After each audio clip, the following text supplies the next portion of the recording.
তে দেখতে না শুধু ফাইকা রইছে তো বুঝুই না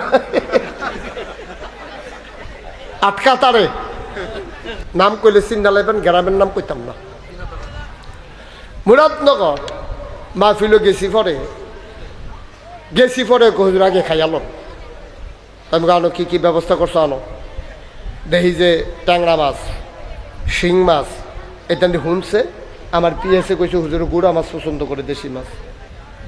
ট্যাংরা মাছ আনছে, শিং মাছ আনছে, কই মাছ কি হ্যাঁ, কই মাছ দেখলে আপনি ডরাই লইবেন। প্লেটও যে কই মাছ দিছে অর্ধেকটা করে 2 গুল দিয়ে বাড়ি রইছে। আমি ওটি করতে আনছ, হুজুর ডাকাততে আনছি। আমি মাছের দাম কিরকম? একটা মাছ 1200 টাকা। একটা মাছের দাম কত?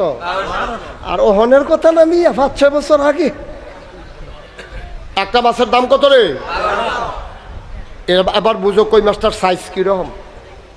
আমি একটা কই মাছ খাইয়া সেরা আমি গেলাম, মাশাআল্লাহ মজা এতো দিছে না। আরেকটা বাড়ি দোকানে কত? মনে মনে কই হাদিয়া না দিল 2400 টাকা তো মাছ খেয়ে এনেছি।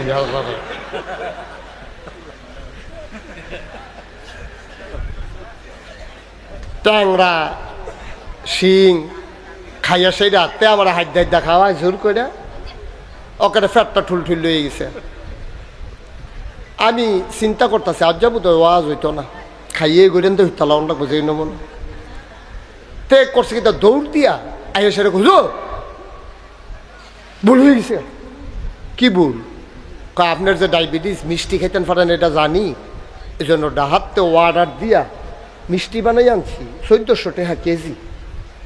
আমি আনো বক্সটা আনছে পরে চাইয়া রইছি। কান্দন যাইব, খাওয়ন তো যেত না। কতক্ষণ চাইয়া থাকিয়া না এটা হইতো না রাহ।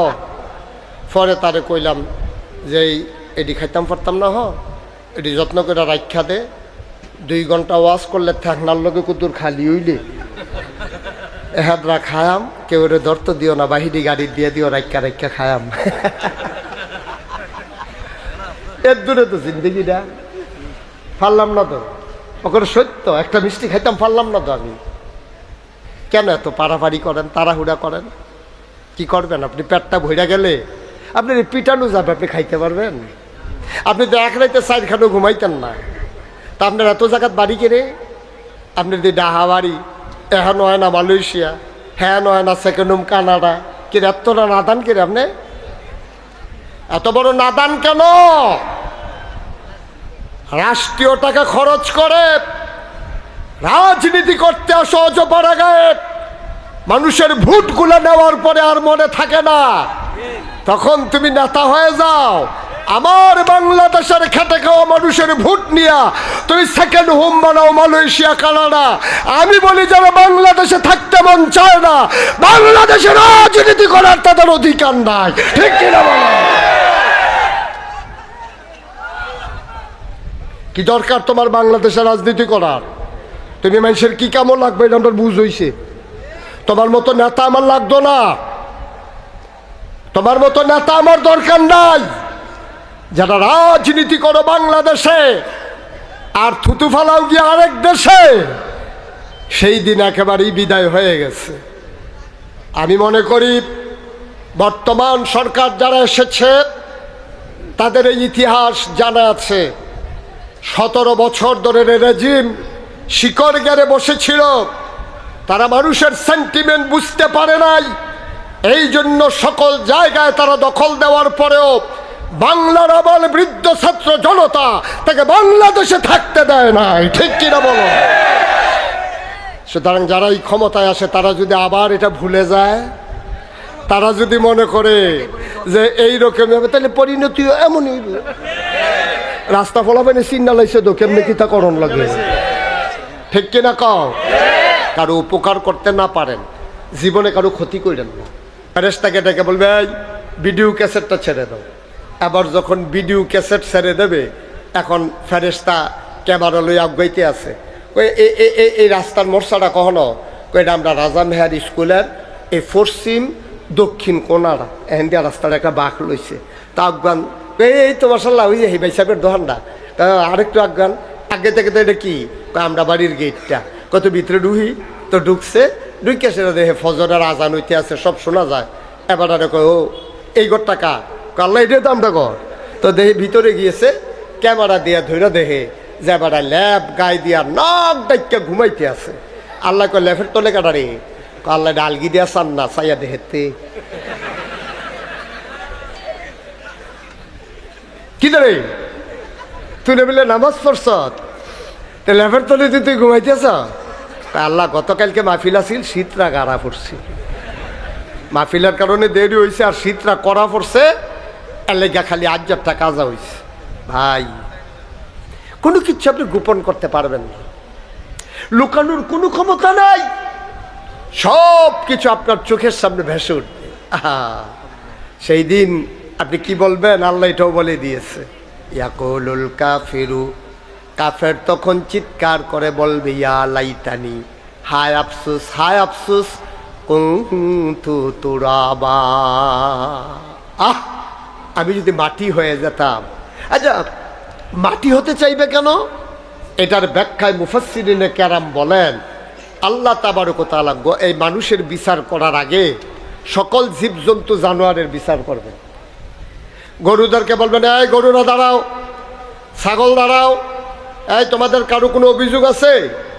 তো একটা ম্যাত্রা মার্খা গরু একেবারে আড্ডি বারুন না, এটা কেউ আল্লাহ আমার একটা বিচার আছে। কয় কি? কয় হেবাড়া এই মুদিমালের দোহান আছিল, হেবাড়া শখ কইরা একটা ব্যারেজ গরু ফালতো। তো এবার আর ভুসি টুসি যেটি উফুরতেন না খাওয়াইতো, রাপ খাওয়াইতো। এবার আবার ব্যারেজ গরুটার শিং দিয়ে চক্কাই রাখতো। এমনি ব্যারেজ গরু আবার রাখছে শিং চক্কাইয়া। আর আমার মালিক আছিল রিক্সাওয়ালা, গরিব মানুষ, আমার কোনো মতে এই যে দীর্ঘা দিয়া রাখতো সহালে, আর সন্ধ্যার পরে নিয়ে নিত, দুগলা ফ্যান ট্যান থাকলে দিত। আর না হইলে আমি কোনো মতে বাচ্চা আসলাম, হেডা আসিল মোটা তাজা, এটারে মা ডোয়ান্না যখন দিত আইয়ে এটা আমার একটা গুতা দিত। আমি চাইয়া থাকতাম, ফেল করে কানতাম, আমার চামড়া কতবার এটা এড়াই লাইছে। তা আমার তো আর এই ক্ষমতা নাই ফিরাইয়া দেওয়ানের, এই বিচারটা আপনি কইরা দিবেন। সুবহানাল্লাহ বলবেন না? আল্লাহ বলবেন ওকে ফাইন, এবারে মোটা গরু তুমি চিকন হয়ে যাও, চিকন গরু তুমি মোটা হয়ে যাও। ওই মাত্রা মার্কা রিক্সাওয়ালার গরুটা এটা মোটা হয়ে যাবো গা। আর যেটা মোটা গরু এটা আল্লাহ চিকন বানাই দিব। এই মাত্রা মার্কা গরুটার উফের শিংগুলো চক্কা হইব। আল্লাহ কইব তোরে যতটা গুতা দিছে এতটা গুতা দে। এখন হাতে চাইয়া রয়েছে, এখন তো গুতা খাওয়ান লাগবো, তো এই কতক্ষণ গুতাই সেটা আমার নতে গেছে গা, কাল্লা সবজি দিয়া সারছি না, তারপরও একটা ওইছে মোটামুটি একটা ইয়ে হয়েছে। এবার আল্লাহ বলবেন সারছে, তোমাদের আর কারো কোনো বিচার আছে? তো সব গরুরা বলবে জি না আল্লাহ। আল্লাহ বলবেন কুনু তুরাবা, সব জন্তু জানোয়ার মাটি হয়ে যাও, এটাই তোমাদের বিচার, মাটি হয়ে যাও, সব মাটি হয়ে যাবে। এখন কাফের যে তে তো দেখবো নমুনা খারাপ, গরুরে তো মাটি বানাই লেছে, আমার তো কি চালাইব, অহন কিতা কর। তখন এই গরু যে মাটি হইব এটা দেখছে, দেখা সেটা কাফেরারা চিৎকার করে বলবে ইয়া লাইতানি হায় আফসোস কুনতু তুরাবা, ওই গরুর মতো আমিও যদি মাটি হয়ে যেতাম তাইলে কতই না ভালো ছিল। আল্লাহ বলবেন না, তোমাকে তো মাটি বানাবো না, কারণ তুমি তো মানুষ, আশরাফুল মাখলুকাত, সৃষ্টির সেরা জীব। তুমি ভালো বুঝো মন্দ বুঝো, লাভ বুঝো লস বুঝো, আপন চিনো ফর চিনো, তুমি আল্লাহ চিনো নবী চিনো।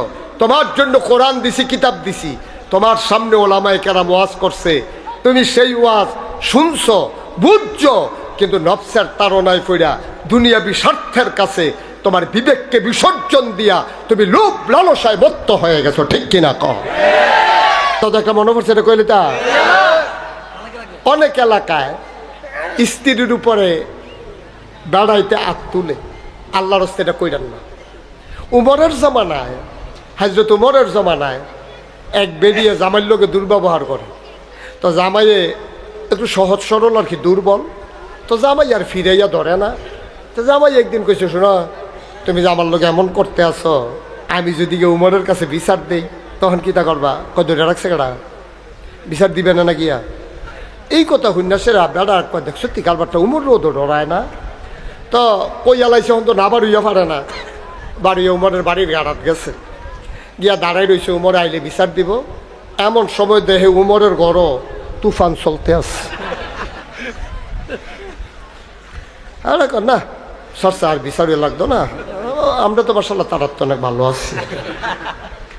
এই কথা কই রওনা দিছে হযরত ওমর রাদিয়াল্লাহু তাআলা আনহু, তিনিও ঘরেতে পারিস বাড়ির সাথে একবার আইসি জায়গায় ডাক দিছে, ও কার কাছে আসলেন?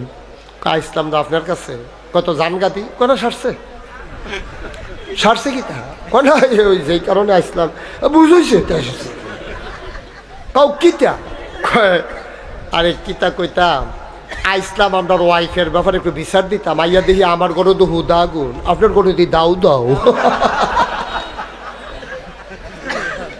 কি বিচার দা এলাকে বুঝলে যা গেতেছে। আচ্ছা আপনি যখন ডাক দিছেন তো কথাটা কুদুর জিগাই কইছি কেউ না। আচ্ছা ওমর, আপনি এত রাগী মানুষ, শয়তান বেড়াই আপনারা দেখলে দৌড় দিয়ালায়। হে উমরে, আপনার ওয়াইফে আপনার লোক এইরকম করে আপনার সাথে উঠে না? ওমরে কয় কিতা কইতাম রে, সেদ বিলে উঠে না, সেদ দৌড়ে। কত কিছু করেন না, কয় করতাম লই আটকা একটা কথা মনে পড়া জিজ্ঞাসা। আপনারাও মনে করে রাখেন।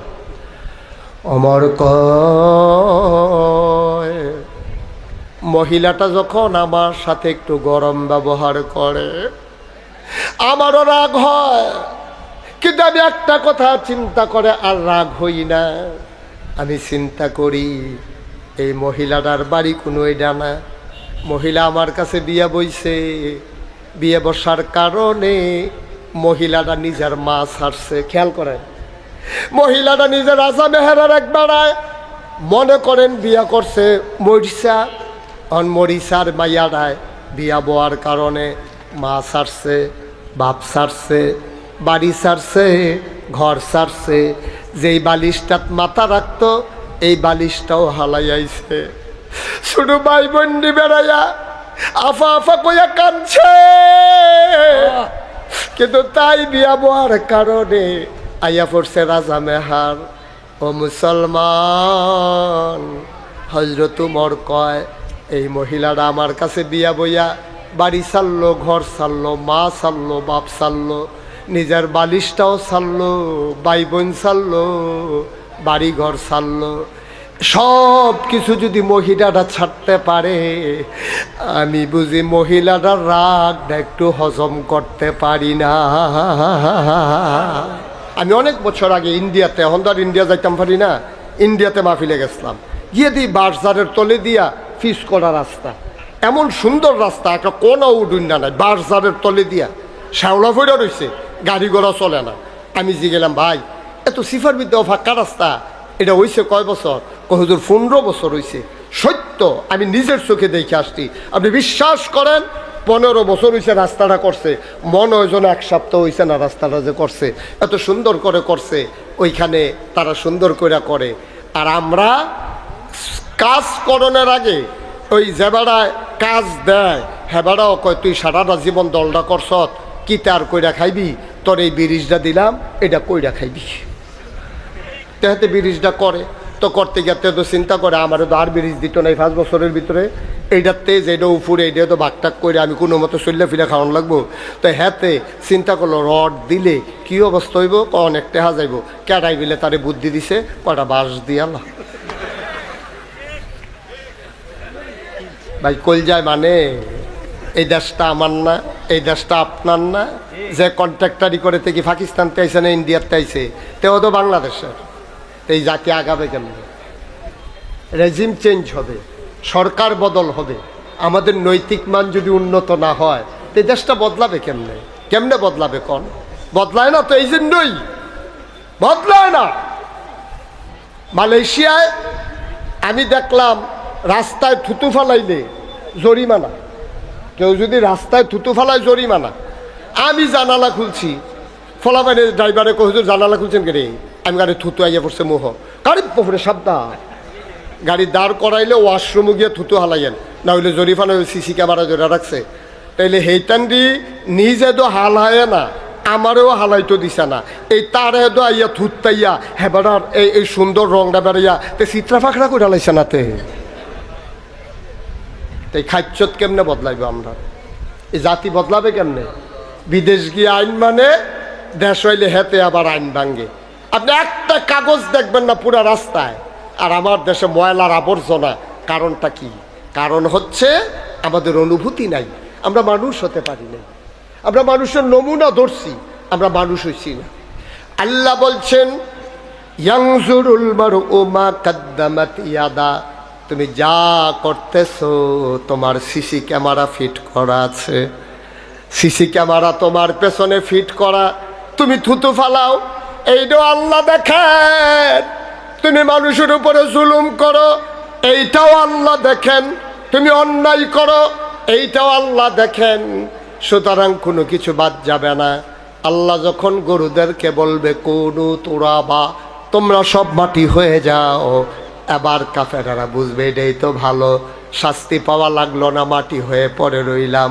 আল্লাহ বলবেন না, তোমাদেরকে মাটি বানানো হবে না, কারণ তোমাদেরকে আমি মানুষ বানাইছি, আকল দিছি। এই আকল যারা কাজে লাগে নাই, উলাইকা কাল আনআম, ওরা চতুষ্পদ জানোয়ারের মতো, ঠিক কিনা? মানুষ কিসে? মানুষ হুশে। মানুষ কারে কয়? যার হুশ আছে তারে মানুষ কয়। আপনার তো হুশ নাই। আপনি মাল লোকে কি ব্যবহার করেন, আপনি বাফের লোকে কি ব্যবহার করেন, প্রতিবেশীর লোকে কি ব্যবহার করেন, কাস্টমার হইয়া দোকানদারের লোকে কি ব্যবহার করেন, আপনি মুসল্লি হইয়া ইমামের সাথে কি ব্যবহার করেন, এই হুশ আপনার নাই। আপনার শরীর তো অনেক খারাপ, ক্যান্সার হইয়া রয়েছে তো। আব্বাই তো বাঁচত না মনে করছিলাম, আল্লাহ দয়া কইরা আমরা এতিম বানাইছে না। ডাহাত একটা ডাক্তার হইয়া চান্দি না, এবারে নিয়ে দিয়ে হাইলাম পরে, এবারে 2টা ফাইল দিছে। মাশাআল্লাহ করে রুকান্তা যে ওষুধরা পড়ছে, এই ওষুধরি খাওয়ানোর পরের থেকে আল্লাহ মায়া কইরা আমরা আব্বারা হনের লেগিয়া ওহনো আব্বারে আল্লাহ দিয়া গেছে। সুবহানাল্লাহ কইতেন না? এই 2টা কথার মধ্যে পার্থক্য আছে নাকি নাই? এটা হলো শিরকে খফি। এই 2 প্রকারের সেরেকে খারাপ, এটা কোন যেত। আমরা দেশ মানুষ, অধিকাংশ মানুষ আবাদত বন্দিগি বিনাশ হইব এই সেরেকের কারণে। একদিন লোকমান আল্লাহ ডাক দেয়া কয়, এ লোকমান, কয় জি আল্লাহ, কয় আমার কাছে 2টা দামি জিনিস আছে রে, তুই কোনটা নিবি? সুবহানাল্লাহ কইতেন না? কেডা কয়? কারে কয়? আপনারা তো কইতেন পারছেন কারে কয়। দাউদকান্দে মাহফিল আমি যখন জিজ্ঞেসি কারে কয়, তারা কয় আমরা কি হেন আসলাম, আমরা কেমন কারে কয়। তাহলে বলে বোঝা গেল রাজা মেহেরের তারা অনেক সচেতন। মাশাআল্লাহ, আমিন কইতেন না? তো লোকমান আল্লাহ ডাক দেয়া কয়, লোক খুব খেয়াল করেন, আমরা আসল কথা তাই ভিক্ষা জাগিতেছি। লোকমান আল্লাহ ডাক দেয়া কয়, লোকমান আমার কাছে 2টা দামি জিনিস আছে রে। কয়টা? কয়টা? তুই কোনটা নিবি? তো লোকমান বুদ্ধিমান মানুষ তো, আফে তাফে কই না না তো, আমরা হইলে তো কইলাম দেন 2টাতে কুদ্দুর কুদ্দুর দিয়েন। আপনার কাছে কি আর কম আসেনি দিয়েন? লোকমান কে আল্লাহ, আপনার যে 2টা দামি জিনিস আগে কুদ্দুর কোন লাগবো, জিনিসটির নাম কিটা? আমি আর আগে কইতাম পারতাম না। আল্লাহ কে আরে 2টা জিনিসের একটার নাম হইল নবুয়ত, আরেকটার নাম হইল হিকমত। আমি হয় কেউ দয়া করে নবী বানাই, আর না হইলে কেউ বুদ্ধি দেই। তুই কি নবী হইবি না বুদ্ধি নিবি? সুবহানাল্লাহ কইতেন না? লোকমান আল্লাহ এটা বুঝা কন লাগবো। একদিন চিন্তা করিয়া আল্লাহটা ডাক দেখ, আল্লাহ আপনি যে জিজ্ঞাসছিলেন 2টার ভিতরে কোনটা নেন, ঠিক করছি। কয় কোনটা নিবি? কয় আল্লাহ আমি নবী হইতাম না, আমি নবী হইতাম না। কই কি রে? এর আগে যারা নবী হইছে তার জীবন সম্পর্কে আমি কিছু জানছি, হুশ নাই। যারা নবী হইছে একজনের হুশ নাই। নুহ নবীরে তো আল্লাহ তুমি যেই দমক দিস্তা, দমকটা মনে হইলো আমার বেড়াই নাই সিফাতি আল্লাহ। কই কবে কি দমক দিস্তা? কই তুমি নুহ নবীরে কইলা না, নুহ ও নুহ, যারা তোরে মানে না, নামেন না থাকুক, দেম একটা শাস্তি যে দেম, একটা সুবা যে দেম রে, বুটবুটি চড়াইয়া তুই একটা নৌকা বানা। তুমি যে নুহ নবীরে নৌকা বানাইতো কইলা, নুহ নবী নৌকা বানাইলো। নৌকা বানানোর পরে বৃষ্টি শুরু হইলো। তুমি আল্লাহ ডাক দিয়া কইলা যে নু, তোমারে যারা নবী মানে, আমারে যারা আল্লাহ মানে, তারারে নৌকা উঠাও। আমি তো তারারে লইছি, এখন আমার ফুতে কেন আনে, আমার যে আল্লাহ মানে না, তো তারে দাঁড় তুলতাম পারছি না। তো তুমি কইছ যারা আমারে আল্লাহ মানে না, তো তোমার যত আফন হোক তারে কিন্তু নৌকা তুলন যেত না। আমিও তো লইছি না, এখন বৃষ্টি যখন শুরু হয়েছে, বৃষ্টির আগে তারা হাসাহাসি করছে। এই হুগনার ভিতরে ক্যান্টনমেন্ট এলাকাত হ্যাঁ কি হতো নৌকা বানায়, এখন জীবনে কি ফানি উঠছে ক্যান্টনমেন্ট, এটা ওসা জায়গা, এখনও নৌকা বানায় কি হতো। যখন বৃষ্টি হওয়া শুরু হয়েছে, একাধারে বৃষ্টি হয়েছে দিন রাত মিলে 40 দিন। কয়দিন? কথা কনা কয়দিন? বৃষ্টি হইতে হইতে হইতে হইতে হইতে হইতে হইতে পুকুর বসছে, খাল বসছে, নদী বসছে, রাস্তা ডুবছে, বাড়ি ডুবছে, গাছের মাথা ডুবছে, টিনের সালো পানি উঠছে, ডুবতে ডুবতে পাহাড়গুলো ডুবছে। পৃথিবীর ভিতরে 1 ইঞ্চি জায়গা ছিল না যেই জায়গায় পানি ছিল না। সুবহানাল্লাহ বলবেন না? এখন শুধু আছে কি? এই নৌকা। মাশাআল্লাহ, কি আছে? এই নৌকা ছাড়া আর কিচ্ছু নাই, সব নৌকার ভিতরে উঠছে। এখন নূহ নবীর ফুত কি নাম না কেনা, হ্যাঁ কি মুসলমান না কাফের? এখন হ্যাঁ এই নৌকার এই সাঁতরাইতে সাঁতরাইতে চারিগুল দিয়ে পানি কুদ্দু যে দইরা বাঁচবো এইরকম জায়গাও তো নাই। অহন কিতা কর তে ডুবাইয়া ডুবাইয়া ফ্যাট ফুট ফুলাইয়া পানি মানি খাইয়া কোনো মতো নৌকাটার কাছে আইয়া আব্বা আব্বারা কইয়া সারে আবার তলফেরা জিজ্ঞায়। অনেক সময়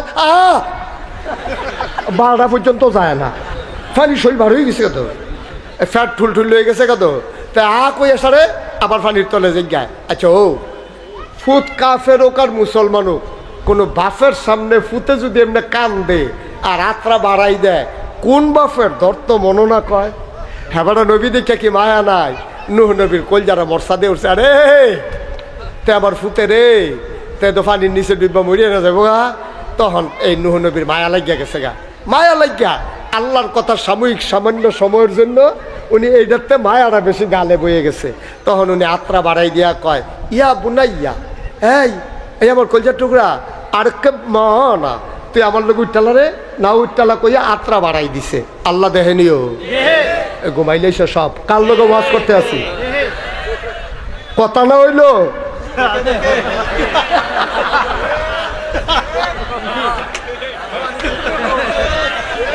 বদলা বদলি বলে না কি কর সভাপতি সাহেব, বদলা বদলি করে না, কথা না কইলে থাকতেন পারতেন না, এটা হেই হুজুর না। এই ফুতের লেগে মায়া লাগেনি রে। নূহ নবী নিরাল ফুতরে কইছি আপা আর না আমার লোকে তুই নৌকতি চালা। আল্লাহ শুনে নিও, আল্লাহ জানে নিও, আপনার দিছে আল্লাহ দেখে নিও, দেখা দলাইছে। এবার আল্লাহ কয় তো বড় সাহস তোমার, তোমারে বলি নাই যে নিজের ফুত হইল নৌকার তুলন যেত না, যদি আমারে আল্লাহ না মানে তোমারে নবী না মানে ফুতের লেগে মায়া দেখাও, ফুতের লেগে মায়া দেখাও। সাবধান, যদি তোমার ছেলেকে মায়া দেখাইয়া নৌকা উঠাও, এমনও হইতে পারে নবুয়তের দপ্তর থেকে তোমার নামটা আমি কেটে দেবো। সুবহানাল্লাহ বলবেন না? নাম রে রাখতাম না খাতা। আল্লাহ সমাজটারে এমনি এমনি সুন্দর রাখছে না, ও সমাজটারে এমনি এমনি সুন্দর রাখছে না। সমাজটারে সুন্দর রাখতে গিয়া আল্লাহ প্রথম শাসন করছে আপন মানুষটিরে। আরো সহজ করে কই, আবুল কালাম আজাদ ভাই বিএনপি নেতা, এখন উনার ফলায় মনে করেন একটা অন্যায় করছে, উনি যদি রাজা মেহের স্কুলের মাডো হালাইয়া ওনার ফুতেরে সিহন জিংলা দিয়া এমনি ফিডা শুরু করে, এই গ্রামও অন্যায় করার কেউ সাহস পাবে না, ঠিক কিনা? মানুষ কি কইব, আরে এবারে তো নিজের ফুতেরে তুই চলিমতি কিলোমিটার গেলা সারা। কিন্তু আমরা দেশে উল্টাটা, আমরা দেশে উল্টাটা, মন্ত্রীর ফুতে গাড়ি সাফা দিয়া মানুষ মাইরা লাইছে, এটার আর বিচার নাই। ওই সলিমুদ্দি কলিমুদ্দি মুরুক্ষ বেড়া ট্রাক্টারের পিছে, ট্রাক্টারওয়ালায় কোনো মানুষ মারতো চাইছিল না, তো ট্রাক্টার স্পিড আইতেছে 80 মাইল বেগে, তুই মাই দিতে দৌড় দিছত কে রে, মরছে। সেই কারণে ট্রাক্টারওয়ালার এই ফাঁসি হইছে। আর তুমি ইচ্ছা কইরা মদ খাইয়া নেশা কইরা তুমি মন্ত্রীর ফুত, তুমি গাড়ি চালাইতে আসো, এই গাড়ি এই ফেল যায় কতক্ষণ, এই ফেল যায় কতক্ষণ, আরেকবার আর বাড়ির ভিতরে গিয়া মানুষ মাইরা লাইছ, তোমার কিচ্ছু হয় না। এই জন্য বাংলাদেশে সুশাসন কায়েম হয় না, ঠিক কিনা? কিন্তু আল্লাহ কয় না আমার বিচার করা। তুমি নবী দেখে কি ছাইড়া দেন নাকি? তুমি নবী দেখে ছাইড়া দেয়? তুমি নবী হইয়া তোমার স্বজন প্রীতি দেখাইবা, ফুতের প্রতি মায়া দেখাইবা, আমি বরদাস্ত করব না। নো, ছেড়ে দাও হাত। যদি তুমি তোমার বাচ্চাকে নৌকা উঠাও, খোদার কসম, আমি আল্লাহর কসম, আমি এমনও হইতে পারে নবুয়তের খাতা থেকে তোমার নামটা কেটে দেব। যদি এমন হইতো, যদি এমন হইতো, যদি এমন হইতো, বাংলাদেশের যারা রাষ্ট্র ক্ষমতায় যায় তাদের সন্তানেরা অন্যায় করলে যদি তাদের বিচার হইতো, আমার খেটে খাওয়া মানুষগুলো, অজপাড়াগা নিবৃত পল্লীর মানুষগুলো, রাজা মেহেরের দেবিদ্বারের মানুষগুলো কোনোদিনও অন্যায় করার সাহস পেত না। ঠিক কিনা? আরো সহজ করে কই, কথা ছিল অন্যায়, যে উঠবো তারা যাতা দিয়ে হতাইলে বা, এখন থেকে যে উঠবো তার বিচার নাই, যারা লগে তো উঠবো তার আর বিচার হইব। তা তো বুঝে না, তে যদি বুঝতো তে কোনো উঠলো না, হইল তে বুঝেন, আপনি তো বুঝেন তো তারা ফাইতে দিয়ে রাখছেন কীর্তন উঠতো বিল্লা। আর একটা কথা মনে পড়ছে, দেখি কইলে তামরে চিনি চিনি চিনি চিনি চিনি চিনি চা দিয়া যে খায় উনি পুরা বুঝছে, থাকলে মুহ দিয়া লাইল যে এমনি দেখাইছে, কুশ করে লইয়া লাইছিল তো। চিনি কি তিতা না মিডারে? আচ্ছা, এখন এখন একবার ফ্রিজে করে চিনি আছে, আখের চিনি। আমার আইনা কো হুজুর চিনি খান, কেমিক্যাল মুক্ত। তা আমি চিনি খাইছি ইচ্ছা করিয়া, কইছে পরে আমি সামিজদা কুদুর খাইছি। এটা কি তিতা লাগে না মিঠা লাগে?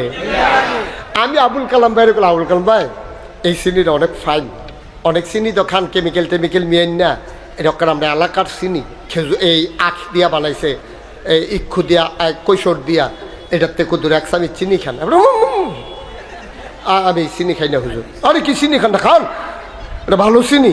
এবার এমনি জিম খেতে রয়েছে,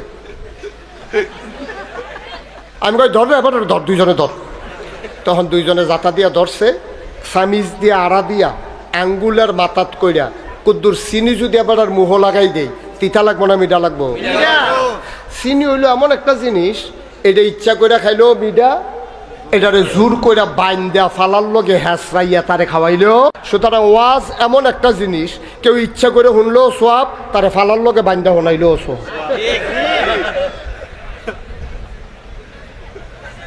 সুতরাং কেডা উঠে খালি চাইবি, দাফনা মাফনা আলগা করে আলে ভিটান দিয়ে আলাদা করে দাঁড়াই চিনছন, হেঁটে উঠুন না মাহফিল। এটা মাইসে গিয়া জাগা পানাতে মাই দেখতে উঠে, হাজি মহসিন জাগা দেয় উঠতে। একবারে চুপ করে বসে থাকো। প্রথমে মনে করছিলাম বেশি দেরি হইতো না, তোমরা উঠে উঠি দেখে এখন সিদ্ধান্ত বদলাইছি দেরি হইব না। এমন আছে ফজরের আজানও দিতে পারে। আবুল কালাম ভাইয়ের নাইয়া বেড়ে গেছি, দাম কমলা, দাঁড়ুয়া বন্ধ। মার হাবা কন, জোরে কন মার হাবা। তো যেই কথাটা কইতাম নিস্তাম, মনে আসেনি কথা, এই নূহ নবী। হ্যাঁ, দেখেন, যদি এই যে নূহ নবীরে যখন এই কথা কইছে, তখন এই নৌকার ভিতরে তো আরো মানুষ আসিল। এখন হেতার আর ফুতে যদি আব্বা কেউ আর আটবার এনে সাহস করবো নি? আরে বেটা নবী ফুতেরে লইতে পারে না, তুই আর আমি তো ফইলে না। ঠিক কিনা কও? এই ঘটনা ঘটছিল উমরের জমানায়। কইলে তা উমরের ছেলে একবার নেশার কবলে পড়ে গেছে। উনি বুঝে নাই এটা খাইলে যে নেশা হয়ে যাবে, তো এটা খাইছে, পরে উমরের ছেলের নেশা হয়ে গেছে। এই খবর উমরের কানে আইসা পড়ছে। উমর তখন অর্ধ পৃথিবীর প্রেসিডেন্ট।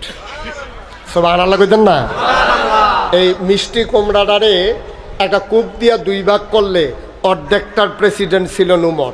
৩১ লক্ষ বর্গ মাইল স্থলভাগের প্রেসিডেন্ট ছিলেন উমর। জলভাগ সহ অর্ধেকটা পৃথিবীর প্রেসিডেন্ট ছিলেন উমর। এই উমরের কানে খবর আইছে আপনার ফুতে নেশা করছে। মসজিদে নববীর খুঁটির সাথে বাঁধো দড়ি দিয়ে বেঁধে রাখা হলো। নামাজ শেষ হলো, ওমর আসলেন মসজিদের বারান্দায়। সবাই কানাঘুষা করতেছে, উমর এত কড়া শাসক, আজ যে দেখা যাবে করা কই যায়, ফুতের উপরে বিচার হয়েছে তো, অহনে দেখা যাব নিজের উপরে বিচার হইলে কি বিচার করে। আজ যে আমরা মদিনার মানুষ দেখতাম চাই, ওমরের কানে এই কথাগুলোও ঢুকছে। ওমর কোনো শব্দ করলেন না, কোনো প্রতিবাদ করলেন না, কাউকে কোনো কিছু বোঝালেন না। ওমর বললেন জল্লাদ কই?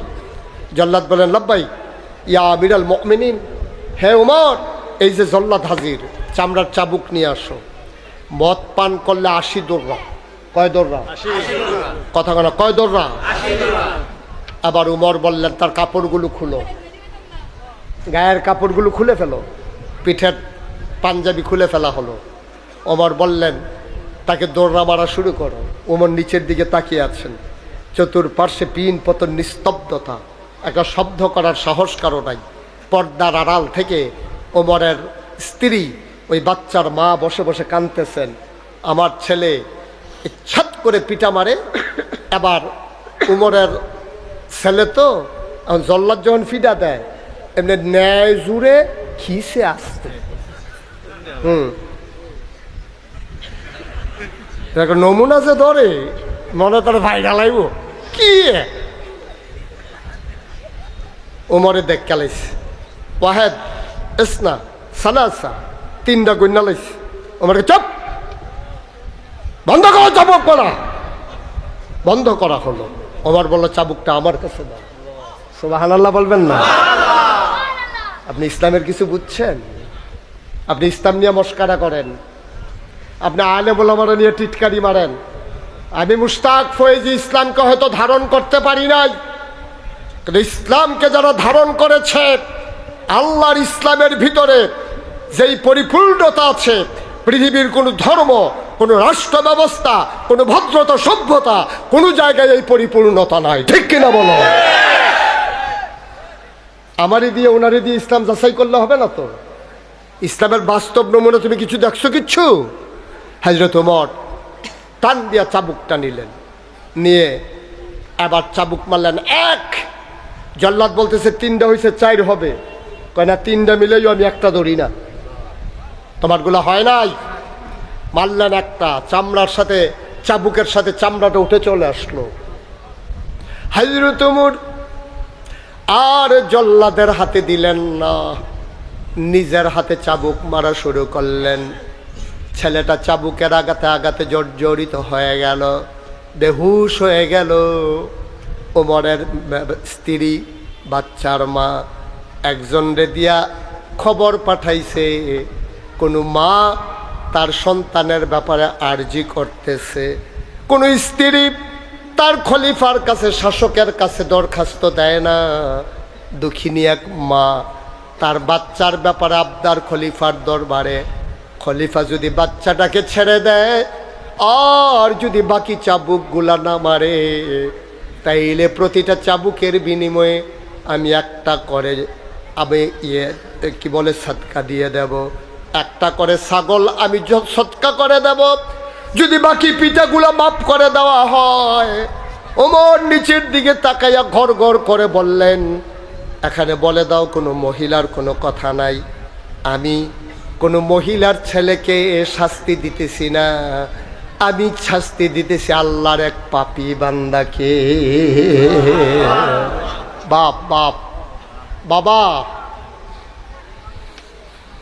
একটা বর্ণনায় এসেছে সবগুলো আঘাতের আগেই ছেলেটা মারা গেল, এখনো কয়েকটা দৌড়া বাকি রয়ে গেছে। ওমর চিন্তা করলেন এখন কি করা যায়, আমি তো হুকুমটা পালন করতে পারলাম না, 80টা দৌড়া তো দিতে পারলাম না।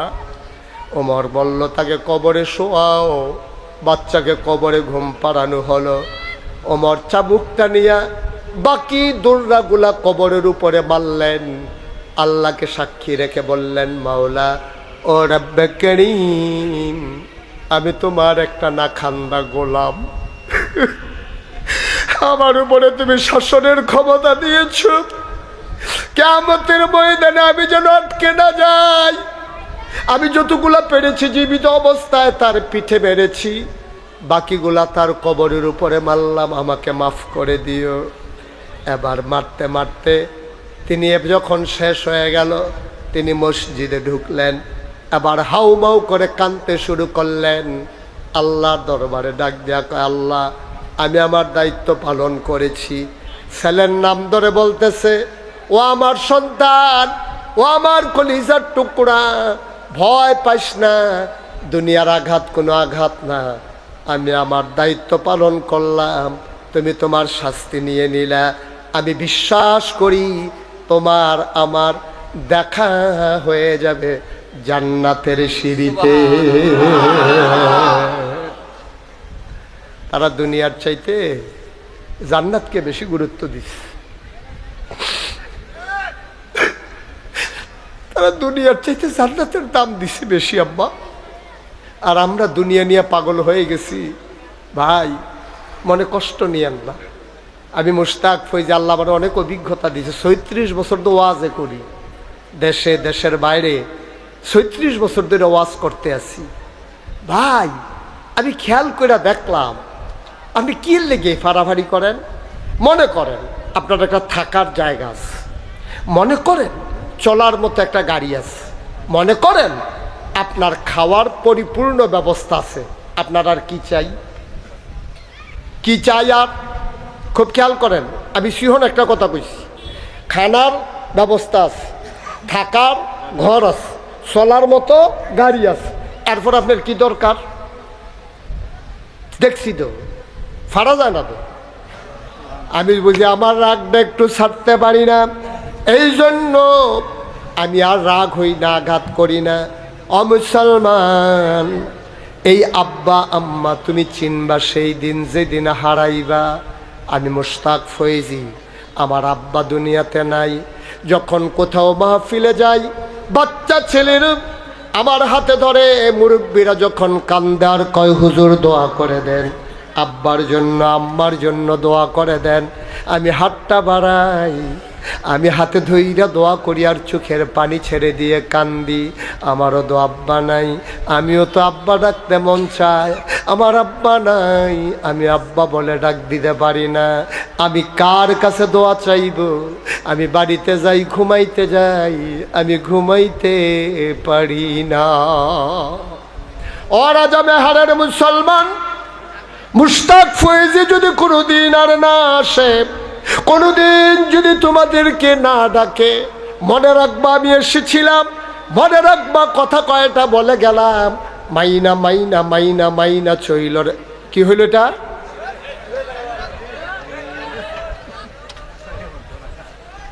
মাইনা মাইনা মাইনা মাইনা চইল। একটা লোক কথাগুলা হারাই ফেইল না আব্বা। গভীর মনোযোগ, মনে রাখবা এখানে এমন অনেক ছেলে আছে যার আব্বা দুনিয়াতে নাই, যার আম্মা দুনিয়াতে নাই। আজকে মায়ের জন্য, বাবার জন্য সবাই মিলে একটা ফোঁটা চোখের পানি ছেড়ে দিয়ে দোয়া করে দেব, আব্বা আম্মার কবর যেন জান্নাতের টুকরা হয়ে যায়। পড়ো আমি মুশতাক ফৈজি যখন বাড়িতে যাই, খুব বেশি যখন আব্বার কথা মনে পড়ে, আমি মাঝে মাঝে নিকশ কালো অন্ধকারে আমি আব্বার কবরটার কিনারে যাই।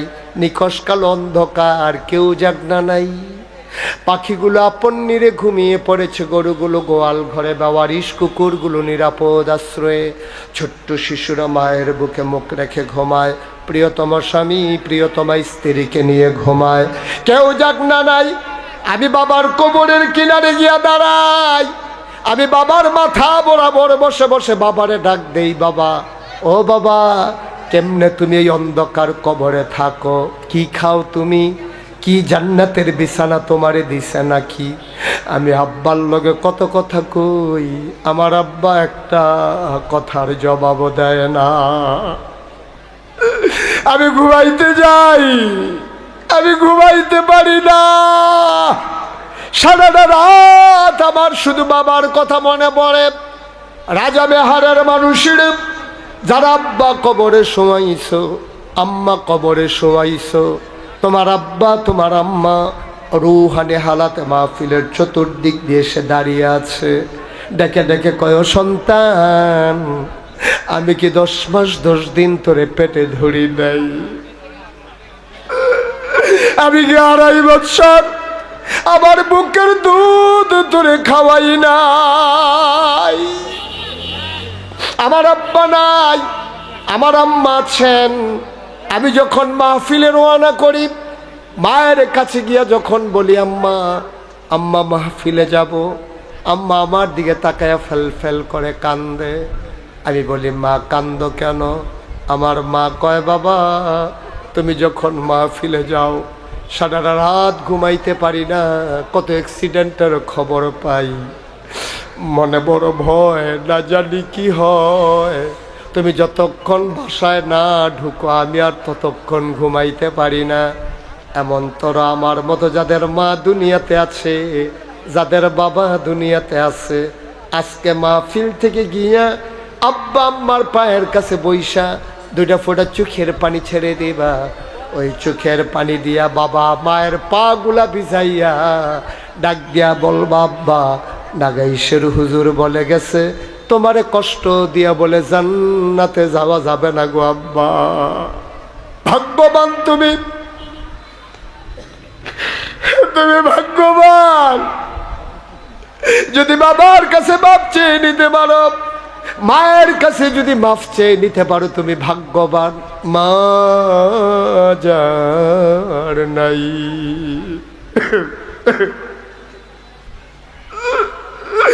মা যারা কবরে শোয়াইছ, আজকে মাহফিল শেষে মায়ের কবরটার কাছে গিয়া দাঁড়াইবা, ডাক দিয়া বলবা মা তোমারে কষ্ট দিয়া বলে জান্নাতের মুখ দেখা যাবে না গো মা। মা গো মা, মা ও মা কবরে তুমি কেমনে থাকো? আমি তোমার সন্তান, মাফ করে দাও। মায়ের কথা মনে করে, বাবার কথা মনে করে সবাই মিলে আজকে মাপ চাইব। মায়ের আর বাবার কবরের আযাব যেন আল্লাহ বন্ধ করে দেয়। কোন আমিন। দোয়ার দরকার আছে নাকি নাই? যারা দাঁড়িয়ে আছেন দয়া করে একটু সময়ের জন্য বসেন, যে যেখানে আছেন সেখানেই বসে পড়ুন। যারা বসে আছেন তারা নামাজের মতো করে বসেন, যারা বসে নামাজের মতো করে বসেন দয়া করে। যারা দোকানপাটে বসে আছেন জলদি করে চলে আসেন। পর্দার আড়ালের মায়েরা বোনেরা একটু বসেন, আম্মা একটু বসেন। প্রতিদিন এখানে মাহফিল হয় না আম্মা, আজকে সবার আব্বা আম্মার জন্য আমরা দোয়া করবো। একজন লোক উঠেন না, যারা দাঁড়িয়ে আছো বসো, বড় বসো, সবাই বসেন। আর যারা আছি আমরা নামাজের মতো করে বসেন। সবাই চলেন আব্বার নামে আম্মার নামে আমরা দোয়া করে দেব, আর নিজেদের গুনাহগুলো মাফ চেয়ে নেব। আল্লাহ যেন আমাদের সবাইকে কবুল করে। সবাই কোন আমিন। সবাই আমার সাথে পড়েন, আউযু বিল্লাহি মিনাশ শাইতানির রাজিম, বিসমিল্লাহির রহমানির রহিম, আস্তাগফিরুল্লাহ রাব্বি। আমরা তওবা করতেছি কার কাছে? গুনাহ করছি কার কাছে? ভাই একটা কথা বইলা যে আপনার আমার এলাকার মানুষ, গত তিন দিন ছিলাম নরসিংদী এলাকায়, আর আগের দিন ছিলাম আপনার বগুড়া, একেবারে বগুড়া, ওইখানে মাহফিলে গেছিলাম আদমদিঘি। আর 3 দিন ছিলাম নরসিংদী এলাকা। আজকে এখানে আছি, আগামীকালকে মুরাদনগর, আর পরের দিন চলে যাব একেবারে লক্ষ্মীপুর নদীর পাড়ে। এরপরে আর জনপদ নাই, বিভিন্ন জায়গায় দৌড়াইতেছি। আপনার তো আমার ঘরের মানুষ, আপনাদের অধিকার বেশি। এই যে একতা যুব কল্যাণ সংঘ, আমি তাদেরকে জিজ্ঞেস করেছিলাম সভাপতি কই আপনাদের কার্যক্রম, এই যে না আপনাদের কার্যক্রম কি? কই হুজুর বছরে একটা মাহফিল করাই, আবার সুখে দুঃখে মানুষের পাশে দাঁড়াই। আমি গর্বে আমার বুকটা ভরে গেছে। আপনাদেরকে অনুরোধ, এই রাজামেহার গ্রামে যেহেতু একতা যুব কল্যাণ সংঘের সাথে যে মানুষগুলো জড়িয়ে আছেন, আমি যাদেরকে দেখলাম এখন সবাই অর্থনৈতিকভাবে স্বাবলম্বী হয়ে গেছেন, বয়স হয়ে গেছে। আপনারা পুরা রাজামেহার গ্রামে একটা তালিকা করবেন, কোন সব বাচ্চারা টাকার অভাবে লেখাপড়া করতে পারে না, এটার তালিকা করে আবুল কালাম আজাদ ভাইয়ের সাথে কথা বলবেন। আরও যারা এলিট পার্সন আছে সবাইকে নিয়ে বসবেন। যদি 10টা পরিবার পাওয়া যায় অথবা 20টা বাচ্চা পাওয়া যায়, তাদের লেখাপড়ার জিম্মা একতা যুব কল্যাণ সংঘ নেবে। এটা আমি দাবি করি ইনশাআল্লাহ। এইভাবে যদি রোজার ঈদের সময় 1 কেজি সেমাই, 2 কেজি চিনি, কদুর কিশমিশ, কদুর এলাচি, দারচিনি, লং, তারপরে 1 কেজি গরুর গোশত, একটা গরু জব করলো যুব কল্যাণ সংঘের পক্ষ থেকে 100টা ভাগ করলো করে, সেটা যারা অসহায় খেটে খাওয়া মানুষ গুস্তের মুখ দেখে না, একেবারে যাচাই করে, এটা তো সরকারি কাম না যে দলের লোক চাইয়া চাইয়া দেওয়ান লাগবো, যাচাই কইরা যারা একান্তই নিডি তাদেরকে যদি 100 গুস্তের ভাগ দিয়া দেয়, 100টা প্যাকেট করে যদি কদুর ইফতার ফাড়াই দেয়, কদুর সেমাই ফাড়াই দেয়, তাইলে তারা যেমনি আগাইছে মাহফিলটা নিয়ে এই সমাজটাকে বদলানো তাদের জন্য সহজ হবে। ঠিক কিনা কর? এটা আমি দাবি করি। আমি মুশতাক ফয়েজি। আই কিরে, কিতা তোর সমস্যা কিতা? আমি মুশতাক ফয়েজি মাহফিলের ভিতরে লুক উডৌডি যে পছন্দ করি না। 5-6 বছর আগে এক মাহফিল এক বুড়া বেড়া উঠতে যাইতে লইছিল, তা আমি হেবাটা ডাক দিয়েছি, মুরব্বী তাহলে তো আমরা কই ও মুরব্বী এটা কইলেন না, আমি যে এইটা কইলে যে এই কার মুরব্বী দেখে আমি বুঝছি, এইটা তখন সারা পৃথিবীতে চলে গেছে। গত বছর গেছিলাম হজ গেছি, পরে দেখি সুইটটা এক ফলা সৌদি আরবের আমার এত দূরে টানতে আছে। তা আমি তো তার কথা বুঝি না, হ্যাঁ তো আমার কথা বুঝে না। আমি কয়বার চোখ ফাঁক দিছি, এত চোখ ফাঁকও বুঝে না। পরে টান্না টুন্না তে আমার তার আব্বা আম্মার সামনে নিয়ে দাঁড় করাইয়া তে আঙ্গুল দিয়া দেখায়, মুরব্বী মুরব্বী। আমি কে বেড়া তোরা ডরে সৌদি আরব আইয়া বললাম, হ্যাঁ নো তোরা ফিচ্ছা রচ্ছা, তোরা যা পাইছ আমারে করো তোমরা। ভাই কবে কইছি এই শব্দের মাধ্যমে আল্লাহ পরিচয় করাই দিছে। এখন যে আমার পরিচিতি বাড়লো, এখন কি আমার দায়িত্ব কমছে না বাড়ছে? আমার অনেক দায়িত্ব বাইরে গেছে। গত 24 সালে যে বন্যা হইল, আমি 15 দিন আমার পরিবার থেকে বিচ্ছিন্ন ছিলাম। আমি নাগাইশ গ্রামে এমন কোনো ঘর নাই যেটার ভিতরে পানি উঠছে না। আমি চাউল মুড়ি বুক ফানি ভাঙ্গা ভাঙ্গা মানুষের বাড়িতে হয়ে গেছি। মানুষে আমার ফাইল চাইয়া কান্দা দিছে, হুজুর যেই জায়গাতে আপনি জীবনে ফানিত নামেন না, আর যে আপনারা সাহায্য দিতেন লইয়েছে। আমি আমার কোনো দায়িত্ব দিছেন আল্লাহ, সবসময় আপনারা দেখবেন, আমার দেখতাম মনে কয় না। আমি চেষ্টা করছি। করোনার সময় আমি বাজার ভর্তি ব্যাগ, এই ব্যাগের ভিতরে বইরা বইরা বাজার করিয়া রাইতের 12টা 1টায় যারা যারা অসহায় আমি তো চিনি, ঘরে ঘরে গিয়া ডাক দিয়া দরজাটা খুলে নো, কয় কেড়া? আমি ফিসা বুঝুরে না। দরজাটা খুললে আমি কইছি, না এখন সপ্তাহখানেকের বাজার আছে, এদিক খাইয়া সারলে আবার ইনশাল্লাহ সামর্থ্যে কুলাইলে আমি দেন। তাই করতে বেশি টেহা লাগে না, একটু মন মানসিকতা লাগে। এরপরে দেখবেন কত মানুষ ইয়া দাঁড়াইব। তা আমার যে আল্লাহ একটা পরিচিতি দিল, আমি যে দেশে বিদেশে যাই, আমি খালি গিয়া দেখি ফ্রি সুন্দর সুন্দর মসজিদ আছে, ফ্রি হাসপাতাল মাদ্রাসা আছে, কিন্তু সারাটা পৃথিবীতে একেবারে ফ্রি একটা হাসপাতাল আমি পাই না। বাংলাদেশের হাসপাতালও 10 টাকা দিয়ে হলো টিকিট কেটে ঢুহন লাগে। এরপরে তো আরও কত সিরিয়াল মিরিয়াল কত ফেসফুস দালাল মালাল আছে, এটা ধর কইয়া পারা যেত না।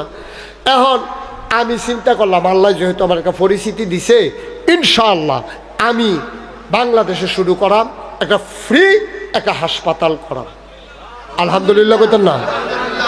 নিয়ত করলাম একটা হাসপাতাল করাম ফ্রি, একটা মসজিদও করাম, লগে হাসপাতালও করাম। বুদ্ধিটা কিতা, মসজিদ হইয়া মন পরিষ্কার করা যাবে, আর হাসপাতাল হয়ে শরীরটা ভালো বানাই যাবে না। বুদ্ধি করে ইঞ্জিনিয়ার ডাহাইলাম, তারা আইয়া ড্রয়িং করলো, আমার দিয়া কো হুজুর এই যে হাসপাতাল আর মসজিদ, আমি যদি বেশি বড় দেখা যায়, কো হুজুর একটু বড় হয়ে। এই বাবা, এই ছেলে, এই ছেলে, এই আরে ছেলেটা কি কথা শুনে না, কানে শুনে না? ও কানে শুনে না? ও আচ্ছা ঠিক আছে, ওকে, আমি মনে করছি শুনে। তো যখন আমি ড্রয়িং করে দিছি, আমি করে কীরকম, কই হুজুর এটা একটু বড়। আমি কি কীরকম বড়? কই হুজুর এটার ভিতরে ঢুকে যাবো গা, প্রায় 40 শতক জায়গা, 40 শতক জায়গা এটার ভিতরে ঢুকবো। তা আমি কইলাম এই জায়গা কিটা করন? কই হুজুর আপনার তো এখন অনেক জায়গা আছে, কদুর জায়গা দিয়ে আলাম। আমি কম দামে জায়গাটা রাখছিলাম আমার নামে, সেই জায়গার দাম হয়েছে এখন বাজার মূল্যে 1.5 কোটি টাকা দিলাম, 1 নম্বরে জায়গা। আলহামদুলিল্লাহ কইতেন না? এরপরে জিগাইলাম, অহন ক এই মসজিদ করতে হাসপাতাল করতে কত লাগবো? হুজুর 30 কোটি টাকা। কয় কোটি? 30 কোটি টাকা। আমি সত্য কথা আপনার কাছে গোপনটা গেল ডরাইছি। 30 কোটিটা, আমি গরিব মানুষ। আমি গেলাম বাইরে, কেমনে করেন? ও যে একটা নিয়ত করেন। তখন আমি একটা নিয়ত করলাম, আল্লাহ এক বছরে মাহফিল কইরা যত টাকা হাদিয়া পাই, আমি পুরো এক বছরের হাদিয়া এই হাসপাতাল আর মসজিদে দান করে দেবো ইনশাআল্লাহ। আমি এক বছরে টুকটাক খরচ টরচ বাদ দিয়া, তেল খরচ, ড্রাইভার বেতন, পারিবারিক খরচ বাদ দিয়া 25 লাখ টাকা জমাইলাম। কয় লাখ? 25 লাখ টাকা দিয়ে মসজিদের কাম শুরু করলাম। সেপ্টেম্বর মাসের জুন মাসের 1 তারিখ 24 সালে একতলার ছাদ দিয়া লাইলাম। 25 সালে সেপ্টেম্বরের 19 তারিখ দোতলার ছাদ দিয়া লাইলাম। 3 তালার কলামগুলো উঠে গেছে, এখন 3 তালার ছাদ হবে। এক লগে এই মসজিদে নামাজ পড়বে 6000 লোক। কয় হাজার? 6000। নিচে হাসপাতাল, দোতলায় 3 তলায় মসজিদ। আমি এই কিছুদিন আগে সফরে গেছিলাম, 18 তারিখে দেশে আসছি, ফেব্রুয়ারির ঈদের আগে দিয়া। আমি সৌদি আরবে রিয়াদ, দাম্মাম, জুবাইল, তায়েফ, আতেফ, Jeddah, Makkah Mukarramah, Madinah Munawwarah, এই শহরগুলো আমি সফর করেছি। মালয়েশিয়ায় গিয়েছি, গিয়ে এই মসজিদের জন্য আমার পেরেশানি। আমি ইঞ্জিনিয়ার রেজি গেলাম, সাদরা করতে কি লাগে? হুজুর 35 টন রড লাগবে, 1500 বস্তা সিমেন্ট লাগবে, 40,000 ইট লাগবে, রাজমিস্ত্রি খরচ 50 লাখ টাকা, সিলেকশন পাথর মিলাইয়া 1.5 কোটি টাকা, সাদরা করতে লাগবে 1.5 কোটি। আমি আজকে দরবার থেকে বের হয়েছি, আজকে একটু হিসাবটা নিয়ে বসছিলাম, দেখি তো কত খরচ হয়েছে। তাকাইয়া দেখি 6,92 লক্ষ টাকা আজকে পর্যন্ত খরচ করছি, 1 টাকাও ঋণ নাই। আলহামদুলিল্লাহ বলবেন না? কিন্তু 1.5 কোটি টাকা লাগবে সাদরা করতে।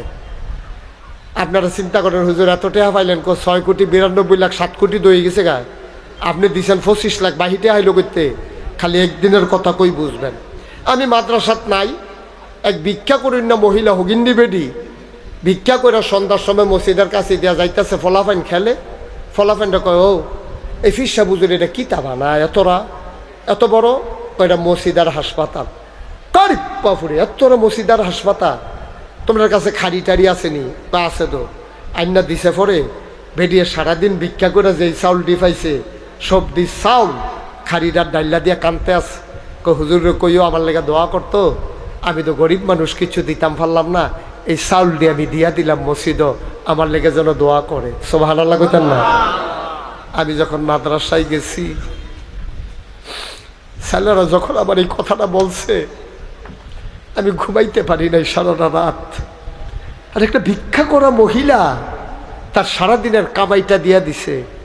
হ্যাঁ, এই জন্যই নবীজি বলছে, মাম বানা লিল্লাহি মসজিদান বানাল্লাহু লাহু বাইতান ফিল জান্নাহ। যে দুনিয়াতে মসজিদ বানাবে, আল্লাহ জান্নাতে তার জন্য ঘর বানাবে। সুবহানাল্লাহ বলবেন না? এখানে যারা আছেন, আমি এখন আপনাদেরকে নিয়ে দোয়া করব, তওবা করব। তার আগে আমি দোয়া চাই। আমার এই মসজিদরা আমার একটা স্বপ্ন। আমি ঘুমাইতাম যাই, স্বপ্নে দেখি মসজিদ, খাইতাম গেলে চোখের সামনে মসজিদ বাইয়া উঠে। আপনার কাছে আমার আবদার, আমার এই মসজিদটার লেগে দোয়া করেন, আমার লেগে দোয়া করেন যে অন্তত আমি যেন বাচ্চা থাকিয়া এই মসজিদ হাসপাতালের কামটা শেষ করে সারলে এরপরে যেন আল্লাহ আমারে মরণ দেয়। একদিন তো মরেই যাব, থাকবো না। আর কেউ যদি মনে করেন যে হুজুর আপনি 25 লাখ টাকা দিছেন, 1.5 কোটি টাকা দামের জায়গা দিছেন, হগিন্নি বেডি একদিনের ভিক্ষার চাল দিছে, হুজুর আমিও যদি আপনার সাথে শরীক থাকতে চাই, মোস্ট ওয়েলকাম।